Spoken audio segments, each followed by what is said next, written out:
cinta kepada apa yang diajarkan Rasul. Qul in kuntum tuhibbunallah fattabi'uni yuhibbukumullah.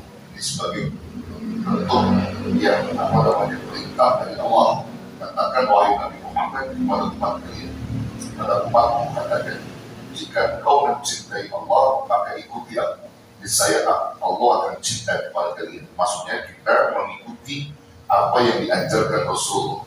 Intinya kita cinta kepada Rasul, cinta kepada ajarannya, maka Allah pun akan menurunkan cintanya kepada kita. Dan cinta Allah itu mahal sekali. Apabila telah turun kepada seorang hamba, maka berbuntutlah hamba itu. Bahkan di samping itu sudah dalam kaitan kitab yang kita kaji ini, kita diarahkan untuk memahami asal atau pokok daripada mahabbah itu. Wa'lam, dan ketahuilah anna asal mahabbah, bahwasanya pokok pangkal daripada mahabbah itu, pokok pangkal cinta itu adalah al-ma'rifatu was-samaratuha, yaitu al-ma'rifah, pengetahuan atau pengenalan, was-samaratuha, dan buah daripada ma'rifah itu, artinya buah daripada pengenalan itu adalah al-musyahadah, yaitu kesaksian kita. Ya, kesaksian kita bahwa Allah Subhanahu wa Ta'ala benar-benar sebagai Tuhan kita yang mendatangkan cinta itu kepada kita. Nah, jadi kalau kita kalimat musyahadah ini kan terlihat gitu ya, dengan mata kepala kita, itu musyahadah namanya. Tapi dalam konteks ini kita melihat Allah Subhanahu wa Ta'ala bukan dengan kacamata zahir kita, tapi dengan qalbu kita, merasakan adanya Allah, dan bisa kita buktikan di dalam kehidupan kita bahwa ketika kita diberi sehat oleh Allah, itu menunjukkan cinta Allah kepada kita, sehingga kita benar-benar mengikuti atau memahami bahwa begitu sayangnya Allah kepada kita, dan Allah memberikan sehat namun tidak pernah menuntut bayaran kepada kita. Ya, Allah memberikan waktu luang, Allah memberikan kekayaan, memberikan kemudahan, tidak pernah Allah meminta disogok atau minta bayaran kepada kita. Sehingga kalau kita tidak cinta kepada Allah yang memberikan semua itu, maka kita dianggap hamba yang tidak tauhid.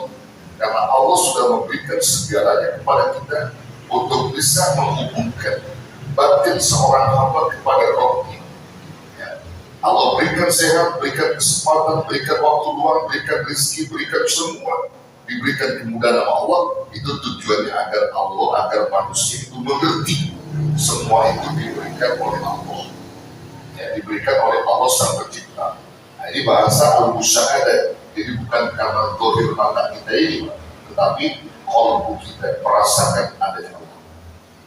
Nah, di dalam konsep ini dikatakan wa anna darajatiha, dan derajat yang paling tingginya mahabbah kepada Allah dengan cara bermakrifat dan itu mengetahui, memahami, dan buahnya adalah musyahadah tadi, ayyakuna hubbullahi huwal ghalibu ala qalbi, bahwasanya adanya rasa cinta kepada Allah huwal ghalib, yang dapat mengalahkan ala qalbika, atas hati. Jadi cinta kita itu kepada Allah itu melebihi dari segala cinta-cinta yang lain, sehingga hati kita terpuja hanya cinta kepada Allah. Ya.